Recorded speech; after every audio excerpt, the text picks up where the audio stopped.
भारतीय संस्कृति का अनंत विस्तार आज भारत सरकार और स्टेट गवर्नमेंट तेजी से कर रही है। हमने रिसेंटली देखा कैसे भारत को केदारनाथ धाम, बद्रीनाथ धाम, काशी विश्वनाथ धाम, द्वारिका धाम, उज्जैन महाकाल धाम जैसे धामों को रेनोवेट और विस्तार किया गया है। और इस सूची में और भी कई नेम हैं जिसका कायाकल्प यानी कि रेनोवेशन हुआ जा रहा है। इस पर मैंने एक डिटेल में वीडियो बनाया है, अगर आपने नहीं देखा है तो ऊपर आई बटन में क्लिक करके वीडियो को देख सकते हैं।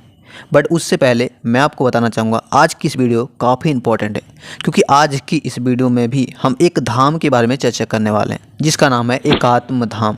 एकात्म धाम शिवराज सिंह चौहान की एक ड्रीम एम्बिशियस प्रोजेक्ट है जिसे मध्य प्रदेश गवर्नमेंट द्वारा मध्य प्रदेश के ओमकारेश्वरम ज्योतिर्लिंग के गोदावरी रिवर के पास बनाया जा रहा है। यह एक विशालकाय धाम है जिसे इंडियन फिलोसोफर आदि शंकराचार्य के टेम्पल परिसर के तर्ज पर विकसित किया जा रहा है। आदि शंकराचार्य अद्वैत वेदांता का निर्माता है जो सनातन संस्कृति को एक नई दिशा देती है, और इसीलिए आदि शंकराचार्य हमारी सनातन संस्कृति में महत्वपूर्ण स्थान भी रखते हैं। बताया जाता है कि आदि शंकराचार्य का जन्म केरल के एर्नाकुलम डिस्ट्रिक्ट के कलाडी में हुआ था। बाद में ज्ञान प्राप्त करने मध्य प्रदेश के ओमकारेश्वर पहुंच गए और यहीं से इसकी जर्नी शुरू होती है। और इसीलिए इस ज्ञान की भूमि को एक पावन भूमि के तर्ज पर विकसित करने के लिए शिवराज सिंह चौहान ने एक सपना देखा था जो आज की डेट में पूरा हो रहा है। यह सपना था एकात्म धाम प्रोजेक्ट की। एकात्म धाम प्रोजेक्ट 36 हेक्टेयर में फैला होगा जिसे वर्ल्ड ग्लोबल सेंटर के तर्ज पर विकसित किया जाना है।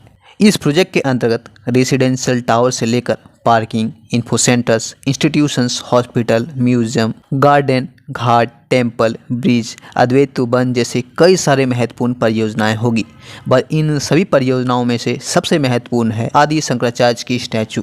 आदि शंकराचार्य का स्टैचू 108 फीट के तर्ज पर बनाया गया है जो इस पूरे परिसर का सबसे महत्वपूर्ण और सबसे सुंदर प्रोजेक्ट है। अब रिसेंटली 21 सितंबर 2023 को मध्य प्रदेश के चीफ मिनिस्टर साहब शिवराज सिंह चौहान जी द्वारा इसका इनॉग्रेट भी कर दिया है। बताया जाता है कि स्टैचू 108 फीट ऊंची है जिसे एक स्टैंडिंग स्टैचू के तर्ज पर विकसित किया गया है। पूरा स्टैचू को अगर डिटेल में एनालिसिस करें तो पता चलता है कि 26 फीट ऊंची एक लोटस पेटल से बेस के ऊपर इसे बनाया गया है, जो कि 54 फीट पेडिस्टरियल के ऊपर यह पूरा स्टैचू LNT बनाकर तैयार की है। वहीं कॉन्सेप्चुअल डिज़ाइन की बात करूं, श्री वासुदेव कामत जी द्वारा ड्रॉ किया गया है जिसका शिल्पकारी श्री भगवान रामपुर जी द्वारा दिया गया है। इन सभी का कॉम्बिनेशन से यह मंदिर परिसर का स्टैचू बेहद ही खूबसूरत नज़र आता है, जो कि आपको स्क्रीन पर भी दिख रहा होगा। इंटरेस्टिंग बात इसमें यह है कि 4 जून 2022 को LNT को अवार्ड करने के बाद मैच 15 से 16 मंथ में ही स्टैचू को LNT द्वारा बनाकर पूरा कर लिया गया। और जैसा कि मैंने शुरू में कहा 21 सितंबर 2023 को मुख्यमंत्री साहब ने इसका इनॉग्रेशन भी कर दिया है। 15 से 16 मंथ में ही स्टैचू को बनाकर पूरा कर लिया। हालांकि इसकी प्लानिंग अक्टूबर 2020 में ही शुरू हो गई थी। प्लानिंग के तहत ओमकारेश्वर को एक ग्लोबल सेंटर के तर्ज पर विकसित करने के लिए मास्टर प्लान तैयार किया गया था, जो कि बेहद ही खूबसूरत तरीके से डिजाइन दिया गया।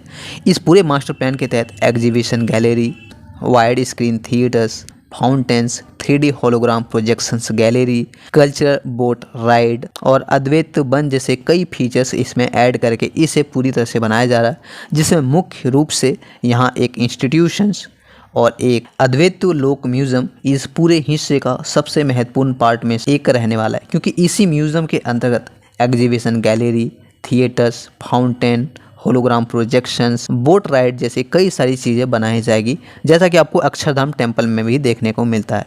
अगर आप दिल्ली के अक्षरधाम टेम्पल गए हो तो आपको ये सारी चीज़ें, आपको ये सारी फीचर्स आपको मिल जाती है। अगर आप दिल्ली NCR में रहते हो या फिर दिल्ली घूमने आते हो तो आप अक्षरधाम टेम्पल को ज़रूर एक्सप्लोर करें। ये सारी चीज़ें आपको बेहद ही खूबसूरत तरीके से प्रेजेंट करते हुए देख सकते हैं।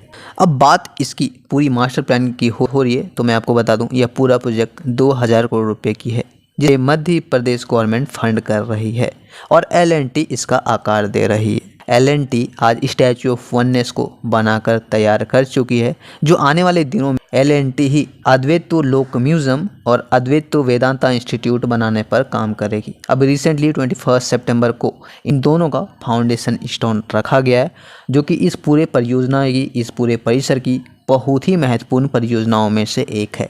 ऐसे में देखना काफ़ी दिलचस्प होगा कि ये पूरा परिसर जो कि 2028 तक बनने की उम्मीद है, वो कब तक बनकर तैयार होती है। वैसे ये इंडिया की one of the most beautiful religious place के रूप में डेवलप हो रहा है। तो उम्मीद करेंगे एकात्म धाम प्रोजेक्ट जो कि मध्य प्रदेश के ओमकारेश्वर में बनाया जा रहा है, वो जल्द से जल्द बनकर तैयार हो। अब जल्द से जल्द बनकर तैयार होने से कई सारे बेनिफिट्स हैं। जैसे पहला तो इस पूरे प्रदेश का टूरिज्म इंडस्ट्री में ग्रोथ देखने को मिलेगा। दूसरी चीज़ें, आसपास में रोजगार के कई सारे अपॉर्चुनिटीज़ क्रिएट होंगे। साथ ही साथ आने वाले वक्त में स्टैचू ऑफ वननेस के माध्यम से हम एकात्म की राह पर चलने के लिए प्रेरित भी कर सकते हैं, जो इस पूरे टेम्पल परिसर का मुख्य आधार भी है और इसीलिए ये प्रोजेक्ट बहुत ही महत्वपूर्ण में से एक है। ऐसे उम्मीद करेंगे कि ये प्रोजेक्ट जल्द से जल्द बनकर तैयार हो। फिलहाल आज की इस वीडियो में इतना ही। इन्फॉर्मेशन कैसी लगी कमेंट सेक्शन में ज़रूर बताना, और हाँ, अगर अच्छी लगी तो हमारे दूसरे वीडियो के लिए आप हमारे चैनल को सब्सक्राइब करके बेल आइकन जरूर प्रेस कर लें। साथ ही साथ अगर आप इंस्टाग्राम पर हो तो आप हमें इंस्टाग्राम पर भी फॉलो कर सकते हैं। लिंक मैंने डिस्क्रिप्शन बॉक्स में दे रखा है, इवन आपको स्क्रीन पर ही फ्लैश होते देख पाएंगे। ऐसे में प्लीज़ आप हमारे चैनल को सब्सक्राइब करके इंस्टाग्राम में भी फॉलो जरूर करें। चलिए मिलते हैं इसी तरह के नेक्स्ट वीडियो में। जय हिंद, जय भारत।